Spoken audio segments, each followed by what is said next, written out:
You are only meant to point your children to the one who is perfect. Your mistakes, your mess ups, your mishaps can point to your children toward God. When the family will fail, when your papa, mabati nimo nag-fail imong papa in one point or another, mabati nimo nga imong mama, nag-fail po siya in one area and another, that's just the reality. No, nga ang pamilya, imong parents, kay naningkamot sa na sila, unsaon ang kinabuhi.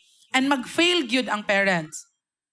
And when this happens sa family, the good thing is that we can point our children to the one who never fails. We can point our children to the perfect one. Na anak, nag-fail ko, I don't know what to do. Nasayop day ko. But you know, na ay Ginoo nga dili mag-fail sa imua. So all these things, do not carry on the guilt all your life. Do not live each day nga, morning na ingani akong mga anak, kay sa una manggod nasayop ko. Yes, nasayop na ka. Yes, nakasala ka. Yes, naa kay mistake nga nabuhat as a mother. But you have to forgive yourself. You have to make that decision to be able to point your children to God, not to yourself.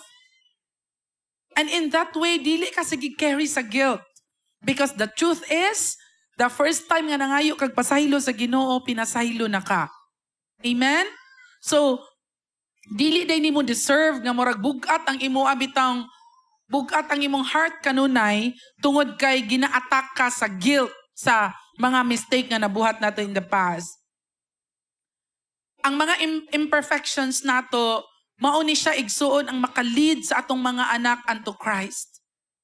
No nga kanang ang bata bitaw mangita siya Ginoo ba?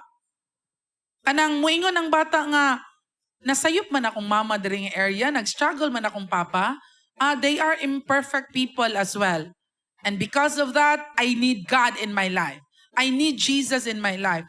A lot of times, women tend to be acting like the Messiah in the family. Tinuod?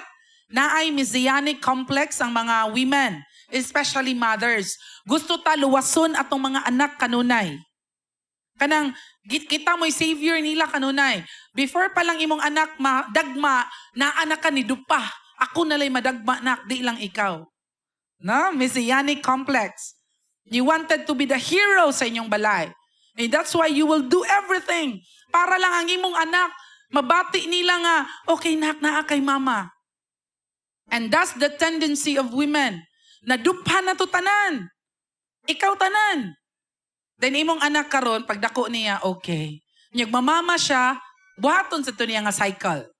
It's a cycle. Kay mauman iyang orientation. Pagdako niya, ing anipod, akong buhaton. Now, you don't have to do that. Dili, kinahanglan dupanin mo tanan. No? Kanang, pwede ra gyud igsuon nga mo pahulay.